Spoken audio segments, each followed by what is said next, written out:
بسم الله الرحمن الرحيم. الحمد لله نحمده ونستعينه ونستغفره ونؤمن به ونتوكل عليه ونعوذ بالله من شرور أنفسنا ومن سيئات أعمالنا من يهده الله فلا مضل له ومن يضلله فلا هادي له ونشهد أن لا إله إلا الله وحده لا شريك له ونشهد أن سيدنا ومولانا محمدا عبده ورسوله أما بعد فقد قال الله تعالى في كلامه المجيد أعوذ بالله من الشيطان الرجيم بسم الله الرحمن الرحيم خذ العفو وأمر بالعرف وأعرض عن الجاهلين وقال تعالى يريد الله بكم اليسر ولا يريد بكم العسر صدق الله العظيم وقال نبينا محمد صلى الله عليه وسلم إن الله رفيق يحب الرفق ويعطي على الرفق ما لا يعطي على العنف وما لا يعطي على ما سواه أو كما قال رسول الله صلى الله عليه وسلم. محترم حضرات، ربیع الاول کا مہینہ چل رہا ہے اور اسی کی مناسبت سے اللہ کے وسلم کی سیرت اور آپ کی زندگی کے جو خاص پہلو ہیں، جو خصوصیات ہیں، ان پر روشنی ڈالنے کی کوشش کی جا رہی ہے.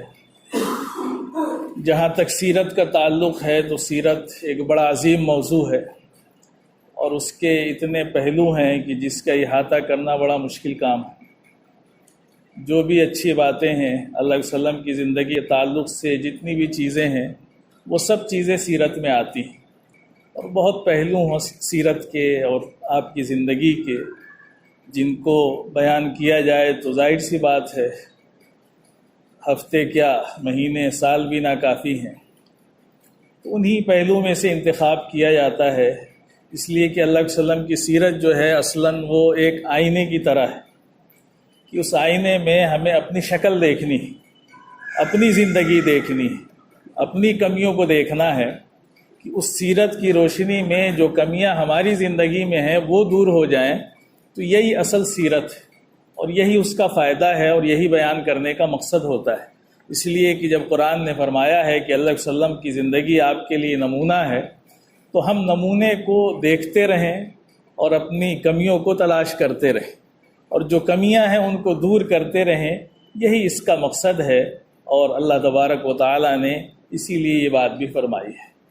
تو آج آپ کے سامنے جو ہے سیرت کا ایک پہلو جو ہے اللہ کے وسلم کی زندگی کا، اور بڑا عظیم پہلو ہے جس کو ہم نرمی کہتے ہیں، شفقت کہتے ہیں، مہربانی کہتے ہیں، رافت کہتے ہیں. یہ ایک بڑی عظیم چیز ہے اللہ کے وسلم کی سیرت، اور اللہ تبارک و تعالیٰ نے قرآن میں بھی بار بار اس کی بڑی تاکید فرمائی. اللہ تعالیٰ نے جو دین ہمیں عطا فرمایا ہے اس دین کو بھی فرمایا کہ الدین یسر، دین جو ہے بڑا آسان ہے. یہ جو دین ہمیں اللہ نے دیا ہے یہ دین فطرت ہے، یعنی انسان کی فطرت اور اس کی زندگی کی جو خواہشیں اور جو مطالبات ہو سکتے ہیں اس سے میل کھاتی ہوئی چیز کا نام ہی ہمارا دین. ایسا دین نہیں ہے جو اتنا مشکل ہو یا ایسا ہو جس پر انسان عمل نہ کر سکے، بلکہ قابل عمل دین ہے اور بالکل آسان دین ہے ان کے لیے جن کے لیے اللہ آسان بنا، جو عمل کرنا چاہیں، جن کے اندر سچی طلب ہو، سچی تڑپ ہو، ان کے لیے دین بڑا آسان ہے. اور جو عمل نہ کرنا چاہیں ان کے لیے بڑا مشکل بھی ہے. ظاہر سی بات ہے جو عمل ہی نہ کرنا چاہے تو کوئی بھی کام ہو، انسان اگر اس کے دل کے اندر خواہش نہیں ہے، اس کام کی محبت نہیں ہے، اس پر عمل کرنے کا جذبہ نہیں ہے تو پھر اس کے لیے وہ کام مشکل ہو جایا کرتا ہے. تو اللہ علیہ وسلم کی سیرت ہم پڑھیں. قرآن بار بار کہتا ہے، دعوت دیتا ہے نرمی کی. اللہ تعالیٰ فرماتا ہے کہ یرید اللہ بکم الیسر، اللہ تعالیٰ جو ہے تمہارے ساتھ آسانی چاہتا ہے. ولا یرید بکم العسر، اور تمہارے ساتھ سختی اور تنگی نہیں چاہتا ہے اللہ تبارک و تعالیٰ. تو اللہ بڑا مہربان ہے، اس کی سب سے عظیم جو صفت ہے وہ رحمت ہے. اسی لیے اس نے قرآن میں فرمایا کہ رحمتی وسعت کل شیء، میری جو رحمت ہے، میری جو نرمی ہے، میری جو مہربانی ہے وہ ہر چیز سے بڑھ کر کے ہے۔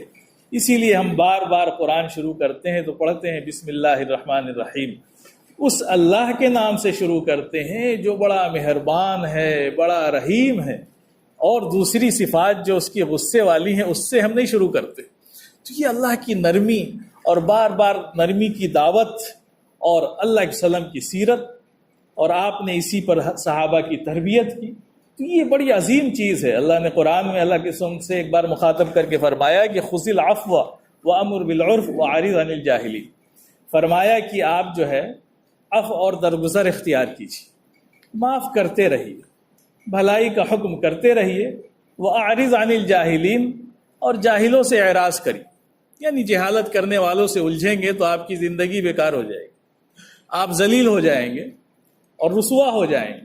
اسی لیے قرآن نے دوسری جگہ فرمایا کہ وَإِذَا خَاطَبَهُمُ الْجَاهِلُونَ قَالُوا سَلَامًا، کہا کہ جب جاہل تم سے مخاطب ہوں تو کہو سلام علیکم، یعنی جان چھڑا لو ان سے۔ اگر ان سے بحث کرو گے، بدتمیزی کریں گے، ایسی باتیں کہیں گے جن سے کبھی جیت نہیں سکتے ہو، جاہل سے کبھی نہیں جیت سکتے۔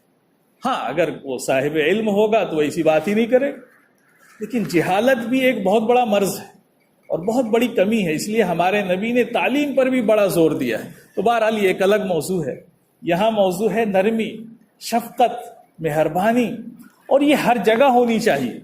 گھر کے اندر شفقت، معاملات میں شفقت، اخلاق میں شفقت، مہربانی، نرمی، جہاں بھی انسان ہو، زندگی کے جس شعبے میں ہو، گھر میں ہے میاں بیوی کا ایک رشتہ ہے، اس کو نبھانے کے لیے بھی بڑی نرمی کی ضرورت پڑتی ہے، وہاں پر بھی شفقت، مہربانی، جتنی آپس میں ایک دوسرے سے نرمی ہوگی، شفقت ہوگی، محبت ہوگی، اتنا ہی رشتہ اچھا ہوگا۔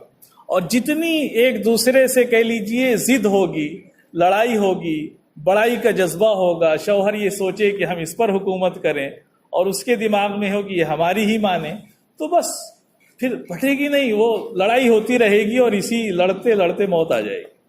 تو اللہ کے وسلم نے بڑی عجیب تعلیمات دی کہ گھر کی زندگی اللہ کے وسلم کی دیکھیں کتنی نرمی والی، اتنی نرمی والی کہ ہم اور آپ تو تصور بھی نہیں کر سکتے اس نرمی کا، کہ جہاں ایک شوہر کی حیثیت سے آپ کی نرمی دیکھیں اللہ کے وسلم۔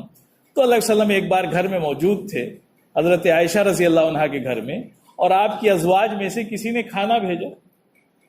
تو جب کھانا آیا تو اماں جان کو غصہ آ گیا۔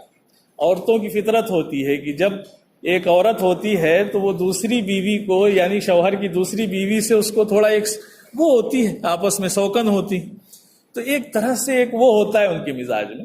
تو وہاں بھی یہی تھا، بہرحال ازواج مطہرات تھی لیکن تھی تو ایک انسان۔ تو وہاں کھانا بھیجا کسی نے، تو اماں جان کو بڑا غصہ آیا، مارا تو پلیٹ بھی گر گئی، کھانا بھی گر گیا۔ اللہ کے وسلم وہاں موجود ہے۔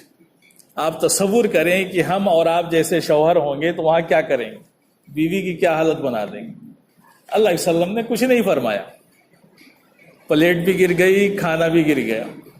آپ نے فرمایا کہ غارت کا امک، فرمایا کہ تمہاری ماں کو غیرت آ گئی تھی، یعنی ظاہر سی بات ہے آپ سمجھ گئے کہ اس کو اندر سے یہ چیز خراب لگی، غیرت آئی، اس لیے آپ نے عمل کیا۔ تو بہرحال آپ نے کچھ نہیں کہا، آپ نے کہا کہ ایسا کرو، بہرحال کھانا تو گر گیا لیکن گھر سے دوسری پلیٹ ان کو دے دو جو کھانا لے کر کے آیا، کیونکہ اس کی پلیٹ توڑ دی، اب پلیٹ تو واپس کرنی پڑے گی، کھانا تو اس نے ہدیے میں بھیجا تھا نا، پلیٹ تو نہیں بھیجی تھی، تو پلیٹ تو واپس کرنی پڑے گی۔ تو بڑی نرمی سے، شفقت سے اللہ علیہ وسلم نے حضرت عائشہ سے کہا کہ بھائی گھر سے ایک دوسری پلیٹ دے دو ان کو اور یہ لے کر کے چلی جائیں۔ اور ہم ہوتے تو کتنا غصہ ہو جاتے، پلیٹ توڑ دی، گلاس توڑ دیا، کھانا گرا دیا، پورے گھر میں قیامت برپا ہو جائے۔ لیکن اللہ علیہ وسلم نے بڑی نرمی سے اس مسئلے کو ختم کر دیا، بات ہی ختم، کوئی مسئلہ نہیں پیدا ہوا، پھر ایک دوسرے سے وہی حالات۔ تو گھر کے اندر کے حالات پڑھیں گے، بڑی نرمی، بڑی شفقت آپس میں، اور یہی حال سارے اللہ والوں کا ہے۔ جتنے اللہ والے ہیں آپ ان کی سیرت پڑھیں گے، ان کی زندگیاں پڑھیں گے، بعض اللہ والے ایسے جن کی بیویاں ایسی مل گئیں کہ اللہ کی پناہ، لیکن بیچارے برداشت کرتے تھے۔ ان کے مریدین، ان کے چاہنے والے وہ دیکھ کے پریشان ہو جاتے تھے، وہ کہتے تھے کہ حضرت آپ اتنی بدتمیز بیوی کو چھوڑ کیوں نہیں دیتے ہیں؟ تو عجیب بات وہ کہتے تھے کہ اگر اس کو ہم چھوڑ دیں گے تو یہ کسی دوسرے کے گھر جائے گی تو اس کو پریشان کرے گی، تو وہ بھی تو ہمارا ایمان والا کوئی بھائی ہی ہوگا۔ تو ٹھیک ہے ہم ہی پریشان ہو لیں، اب اس کی فطرت میں یہی ہے، یہ شرارت کرتی ہے تو کر لیں، ہم برداشت کریں گے، اللہ اس کا اجر دے گا۔ تو یہ اللہ والوں کی سوچ کہ اب شادی ہو گئی ہے، اگر یہ بدتمیز بھی ہے تو تھوڑا برداشت کر لو، اس کی بھی زندگی کٹ جائے گی، ہماری بھی کٹ جائے گی، اور لڑیں گے جھگڑیں گے تو اس کی زندگی بھی برباد ہوگی، ہم بھی پریشان ہوں گے۔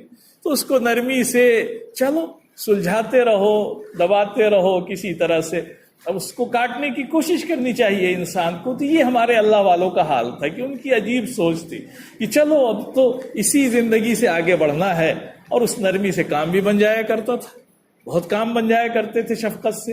ایک اللہ والا نے اپنا واقعہ سنایا کہ ایک صاحب ان سے بیعت تھے، نوجوان تھے، اور وہ بہت آیا جایا کرتے تھے۔ اب ان کی شادی ہو گئی، جب شادی ہو گئی تو یہ بڑے نیک وضاقتہ والے اللہ والے، اور بیوی ملی تو وہ بھائی تھوڑا سا دنیا دار تھی، اس لائن کی تھی وہ انگریزی والی۔ تو اب یہ بڑے پریشان رہتے تھے، اس کو نماز پڑھو تلاوت کرو، مطلب پیچھے پڑے رہتے تھے، وہ کرتی نہیں تھی، وہ اپنی زندگی میں مست، یہ پریشان۔ تو جب بہت پریشان ہو گئے تو اپنے پیر صاحب کے پاس آئے اور آ کر کے کہا کہ ہم اپنی بیوی سے بہت پریشان ہیں، بڑی نالائق بڑی بدتمیز بیوی مل گئی ہے۔ تو انہوں نے نرمی سے بات کی، کہا بھائی بتاؤ بات کیا ہے؟ تو کہا کہ وہ جب سے آئی ہے اتنے دن ہو گئے، کہتے کبھی نماز ہی نہیں پڑھتی ہے، کبھی کوئی نیک کام ہی نہیں کرتی ہے، بس اپنی دنیا میں مست رہتی ہے۔ تو بہرحال وہ اس لیے آئے تھے کہ حضرت اجازت دے دیں تو چل کے اس کی ٹھکائی کر دیں، ذرا سختی کریں، اس کو ماریں، اس کو ٹھیک کر کے چھوڑیں۔ تو حضرت نے ان کو سمجھایا، کہا کہ ایسا کرو، آج جو ہے جب گھر جانا تو ایک ڈبہ مٹھائی لے کے جانا یہاں سے، کہا کہ راستے سے جب جانا تو ایک ڈبہ مٹھائی لے لینا، اور جب بیوی پوچھے کہ یہ کیا ہے تو کہنا کہ آپ کے لیے لے کر کے آئے، اور جب کھانے پہ بیٹھنا تو اپنے ہاتھ سے اس کے منہ میں کھلا دینا۔ بہرحال وہ لڑکا چاہ تو نہیں رہا تھا، اس لیے کہ اتنی آپس میں دوری تھی کہ وہ اپنے ہاتھ سے کہاں کھلاتا، اس کو تو بڑی دشمنی تھی، بڑی دل کے اندر ایک کڑھن تھی کہ چل کے پٹائی کریں گے۔ حضرت نے دوسرا حکم دے دیا، لیکن بہرحال اب حضرت تھے، پیر صاحب تھے، تو بات تو ماننی تھی۔ تو وہ لے کر کے گیا بیچارہ مٹھائی۔ بیوی جب گھر پہنچے کہ آج کیا لے کے آئے ہیں، تو اس نے کہا کہ آپ کے لیے مٹھائی لے کر کے آئے۔ چلو بہرحال بات ختم ہو گئی۔ پھر کھانے پہ جب بیٹھے تو اس نے اپنے ہاتھ سے جب کھلانا چاہا تو بیوی کو بڑا تعجب ہوا کہ یہ ہمارا شوہر جو روزانہ ہم سے لڑتا رہتا ہے، کبھی سیدھے منہ بات نہیں کرتا ہے، آج اس کو اچانک کیا ہو گیا کہ یہ اپنے ہاتھ سے مٹھائی کھلا۔ تو بہرحال اب اس بیوی کے اندر بھی نرمی پیدا ہوئی، مٹھائی کھلا دی اس کو، اور پھر اس نے پوچھا کہ بھائی آپ کے اندر اچانک ایسی تبدیلی کیسے آ گئی، اس سے پہلے تو آپ سیدھے منہ بات ہی نہیں کرتے تھے۔ اس نے بتایا کہ ہمارے حضرت ہیں، ہمارے پیر صاحب ہیں جن کے پاس ہم جاتے ہیں، انہوں نے یہ ہدایت دی تھی کہ یہ اللہ کے وسلم کی سنت ہے، اس پر عمل کر کے دیکھو، اور سنت ہے واقعی۔ اللہ علیہ وسلم نے حدیث میں فرمایا کہ اپنے ہاتھ سے بیوی کے منہ میں لقمہ ڈال دینا صدقہ ہے، یہ فرمایا آپ نے۔ اور اماں جان کی اور ازواج مطہرات کی زندگی دیکھیں تو یہی تھا کہ حضرت اللہ علیہ وسلم جو ہے گوشت کی ایک بوٹی لیتے تھے، ہڈی لیتے، آدھا خود کھاتے آدھا اماں جان کو دے دیتے، گلاس میں جہاں سے منہ لگا کر کے آپ پانی پیتے وہیں سے اماں جان پانی پیتی۔ اللہ علیہ وسلم مسواک کرتے، دیتے اماں جان کو کہ اس کو دھو کے رکھ دو، تو وہ لے کر کے پہلے مسواک خود کر لیتی اور پھر دھو کر کے رکھتی۔ یہ زندگیاں تھی گھر کے اندر کی، تو اتنی محبت پیدا ہوئی۔ تو اس عورت نے جب یہ بات سنی تو اس کے دل میں دین کی محبت پیدا ہو گئی، کہا کہ ہمارا دین اتنا اچھا ہے جو اس بات کا حکم دیتا ہے کہ ایک شوہر جو ہے بیوی کے ساتھ ایسا سلوک کرے۔ تو کہا کہ ہمیں بھی لے چلو اپنے پیر صاحب کے پاس، ہم سے بھی ملاؤ، اور ہم بھی اس دین پر چلنا چاہتے ہیں۔ تو ایک نرمی سے کام بن گیا، وہ عورت نمازی بھی بن گئی، سارا کچھ اس نے کرنا شروع کر دیا۔ اور اتنے دنوں سے وہ لٹھ لے کے پیچھے پڑے تھے، کچھ نہیں ہوا، لٹھ سے نہیں سیدھا کر پائے، اس لیے کہ عورت بھی بنی ہے پسلی سے، جتنا لٹ اٹھاؤ گے اتنی ٹیڑھی ہوگی وہ، لیکن نرمی سے کام بن گیا۔ اللہ علیہ وسلم کی پوری زندگی آپ دیکھ لیں نرمی سے بھری پڑی، اور صحابہ کو آپ نے اسی کی تربیت دی تاکہ ان کے اندر بھی یہ صفت پیدا ہو جائے۔ اسی لیے صحابہ کو کہا گیا کہ جہاں نرما دیا نرما گئے، جہاں گرما دیا گرما گئے۔ وہ اللہ علیہ وسلم کی اطاعت پر چلتے تھے، جو کہا وہی کریں گے، یہ اللہ کے وسلم کے صحابہ کی اور سیرت کی یہ تعلیمات ہیں کہ ہماری زندگی میں ہر طرح سے نرمی کا غلبہ ہونا چاہیے۔ اللہ بھی نرمی کو پسند کرتا ہے۔ حدیث میں اللہ کے وسلم نے فرمایا کہ ان اللہ رفیق، اللہ کیا ہے؟ نرم ہے، یحب الرفق، اور وہ نرمی کو پسند بھی کرتا ہے۔ اور فرمایا کہ وَيُعْطِي عَلَى الرِّفْقِ مَا لَا يُعْطِي عَلَى الْعُنْفِ، اور فرمایا کہ وہ نرمی پر وہ بدلہ اور وہ رحمت نازل فرماتا ہے جو سختی پر نہیں کرتا۔ اور فرمایا کہ وَمَا لَا يُعْطِي عَلَى مَا سِوَاهُ، اور اس کے علاوہ کسی چیز پر وہ چیز نہیں عطا کرتا جو نرمی پر عطا کرتا ہے۔ یہ اور بڑی حدیثیں ہیں، پورا ایک باب ہے، پڑھ رہے تھے صبح، پورا باب بھرا پڑا ہے حدیث کا، جس میں صرف نرمی کی حدیثیں۔ فرمایا کہ اللہ جس کے ساتھ بھلائی کا ارادہ کرتا ہے اس کے اندر نرمی پیدا کر دیتا ہے۔ فرمایا کہ جو نرمی سے محروم رہا وہ گویا کہ بھلائی سے محروم رہا۔ بڑی فرمایا اللہ کے وسلم نے کہ ان الرفق لا یکون فی شیء الا زانہ، فرمایا کہ نرمی نہیں ہوگی کسی بھی چیز میں مگر اس کو آراستہ کر دے گی، اس کو سنوار دے گی، اس کو اچھا بنا دے گی۔ اور ولا ينزع من شیء الا شانہ، اور فرمایا کہ نرمی اگر کسی چیز سے نکال لی جائے گی تو اس کو عیبدار بنا دے گی۔ آپ اپنے معاشرے میں دیکھیں کہ جن کے اندر نرمی ہوتی ہے، شفقت ہوتی ہے، مہربانی ہوتی ہے، کیسے لوگ ان پر مہربان ہوتے ہیں، کیسے لوگ ان سے جڑتے چلے جاتے ہیں۔ آپ گھر میں ہیں تو گھر کے لوگ آپ سے جڑے رہیں گے، باہر ہیں تو باہر جڑے رہیں گے، لیکن ہماری زندگی اس کے الٹے ہیں۔ ہماری زندگی کیا ہے؟ ہم گھر میں دیکھیں بچوں کے ساتھ ہمارا ایسا سلوک کہ اگر ہم گھر میں آئے تو بچے باہر، اور ہے نا آپ جائیں گے تو بچے اندر۔ یہ عجیب سختی کہ پتہ چلا کہ ایسے باپ سخت دل ہیں کہ باپ کو بیٹے گالی دے رہے ہیں باہر جا کر کے کہ ہمارا باپ ایسا ہے، اور باپ اپنے بیٹوں کو گالی دے رہا ہے کہ ہمارے بیٹے ایسے ہیں۔ حالانکہ جب باپ نے اپنا باپ ہونے کا حق ادا نہیں کیا تو بیٹے بھی ویسے ہی ہو گئے۔ پتہ چلا کہ آپ نے تو بیٹوں کو محبت ہی نہیں دی، وہ شفقت، وہ نرمی، وہ مہربانی، وہ ان کے ساتھ سلوک جو کرنا تھا وہ کیا نہیں۔ ہمیشہ لٹھ لیے رہے، ڈنڈا جھاپڑ آپ کا چلتا رہا، تو بچے کے دل میں ایک ہی بات پیدا ہو گئی کہ باپ کا مطلب ایک ظالم، ایک کہہ لیجئے مارنے والا۔ تو اس نے دیکھا کہ ابا آ رہے ہیں تو پیچھے سے بھاگ گیا، ابا نکلے تو آ گیا۔ تو یہ چیز کیوں پیدا ہوئی؟ ہم نے پیدا کی نا۔ اب ایسے بچے بگڑ جاتے ہیں کیونکہ ان کو باپ کی محبت تو ملی نہیں، ماں کی محبت تو ملتی ہے اکثر۔ ماں تو بہرحال شفیق ہوتی ہے، اللہ نے اس کو بنائے ہی مہربان، وہ ہے ہی ماں، لیکن باپ سے ایسی غلطیاں بہت ہوتی۔ تو پتہ چلا کہ ایسی اس کی تربیت ہوئی، نہ وہ پڑھ پایا نہ کچھ بن پایا، ایک نمبر کا آوارہ ہو گیا۔ صرف کیوں؟ باپ کی سختی کی وجہ سے، باپ کے غلط سلوک کی وجہ سے۔ اور باپ میں باپ تانے دے رہا ہے کہ ہمارا بیٹا ایسا ہو گیا۔ تو پہلے اپنے کو بھی دیکھیں کہ ہم نے کیا اللہ علیہ وسلم کی سیرت ادا کی۔ اللہ علیہ وسلم کی سیرت کیا ہے؟ حضرت انس رضی اللہ عنہ ایک صحابی رسول ہیں، اور انہوں نے اللہ کے وسلم کی 10 سال خدمت کی۔ 10 سال بہت عرصہ ہوتا ہے، بہت بڑا زمانہ ہوتا ہے، اور 10 سال کے وہ بچے تھے تبھی سے اللہ کے وسلم کے پاس آ گئے تھے، اور 10 سال خدمت کی۔ وہ حدیث میں ہے، باقاعدہ صحیح حدیث میں وہ یہ فرماتے ہیں کہ میں نے اللہ علیہ وسلم کی 10 سال خدمت کی۔ اس زمانے میں بچہ تھا، اللہ علیہ وسلم جیسا چاہتے تھے ویسے آپ کے کام بھی نہیں ہو پاتے تھے، بہت سی مجھ سے کوتاہیاں اور غلطیاں بھی ہوتی تھیں، لیکن اللہ کے نبی صلی اللہ علیہ وسلم نے اس 10 سال کے عرصے میں کبھی مجھے کہہ لیجئے یہ بھی نہیں کہا کہ یہ کام کیوں کیا، اور یہ بھی نہیں فرمایا کہ یہ کام کیوں نہیں کیا۔ اتنے مہربان، اتنے شفیق، اتنے باپ کی طرح ان کی طرح سلوک کہ وہ کتنے مہربان ہوں گے۔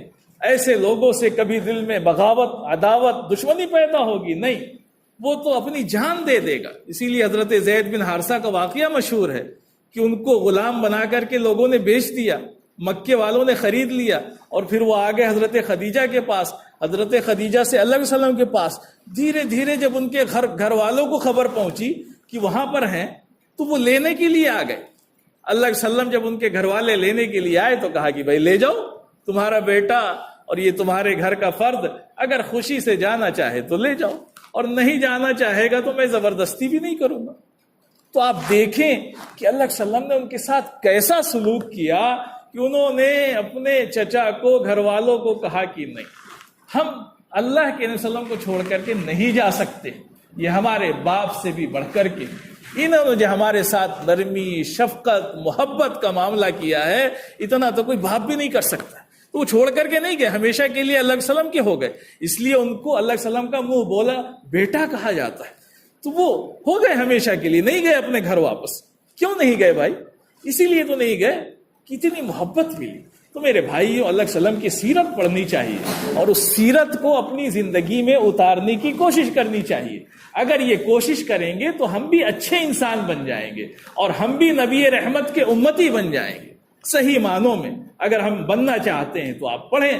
ایک بدو آتا ہے، مسجد ہے، آپ اللہ کا گھر ہے، یہاں جانتے ہیں کہ کتنی عظمت ہوتی ہے، وہ آیا کھڑے ہو کر کے پیشاب کرنا شروع کر دیا۔ اس اللہ علیہ وسلم موجود ہیں، صحابہ نے چاہا کہ لپکیں، اس کو پکڑیں، کوئی سزا دیں، اللہ علیہ وسلم نے سب کو روک دیا، کہا کہ نہیں، یہ بیچارہ پیشاب کر رہا ہے، اس کو پیشاب کر لینے دو، اطمینان سے پیشاب کر لینے دو، جب یہ پیشاب کر لینا تو لے جا کر کے بالٹی سے پانی سے دھو دینا، بس اتنا ہی سا تو مسئلہ ہے۔ اتنا بڑا مسئلہ بناؤ گے کہ اب یہ بیچارہ پیشاب کر رہا ہے، اب اس کو دوڑاؤ گے تو ایک تو پوری مسجد گندی کرے گا، اس کو تکلیف ہوگی، بے عزت ہوگا، بس تھوڑا سا مسئلہ تو ختم ہو گیا۔ بس آپ نے کہا کہ بھائی، اور پھر اس بیچارے کو دیہاتی کو بلایا اور کہا کہ بھائی دیکھو، یہ مساجد اللہ کا گھر ہے، یہ اللہ کے ذکر کے لیے، قرآن کی تلاوت کے لیے، اللہ کی عبادت کے لیے ہے، یہاں اس طرح کا کام نہیں کرنا چاہیے۔ بس اتنی سی بات کہی، ہمیشہ کے لیے مسئلہ ختم۔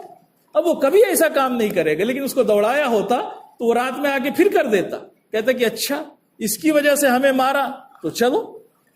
یہ ضد ہوتی ہے، اس سے مخالفت، اس سے دشمنیاں، اس سے دوریاں پیدا ہوتی ہیں۔ ایک دیہاتی آیا، اللہ علیہ وسلم جا رہے تھے، اس نے آ کر کے آپ کی چادر پکڑ لی اور کھینچا کس کے، اور کھینچ کر کے کہا کہ اے محمد صلی اللہ علیہ وسلم، آپ کو جو اللہ نے مال دیا ہے اس میں سے ہمیں بھی مال دیجیے۔